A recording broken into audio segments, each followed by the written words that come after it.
यादाद्री जिले में गुज़िश्ता 12 दिनों से एक शेर की मौजूदगी के बाइस किसानों में शदीद खौफ व हिरास पाया जा रहा है। ये वाक़या तुर्कापल्ली मंडल के दत्तैयापल्ली गांव में पेश आया। इत्तलात के मुताबिक शेर ने मुकामी किसान गोटे श्री सैलम की एक बच्चिया और एक गाय को हलाक कर दिया, जबकि एक और गाय और बच्चिया लापता बताई जा रही है। जाए वक़ू पर पंजों के निशानात और दीगर शवाहिद मिलने से शेर के हमले की तस्दीक हुई है।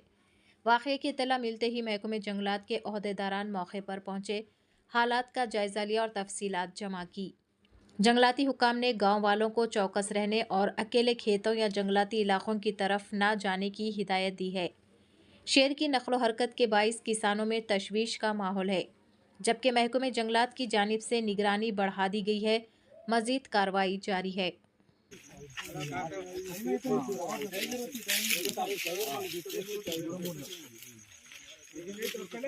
ఒక్క నిమిషం సార్, ఎమ్మెల్యే గారితో మాట్లాడండి.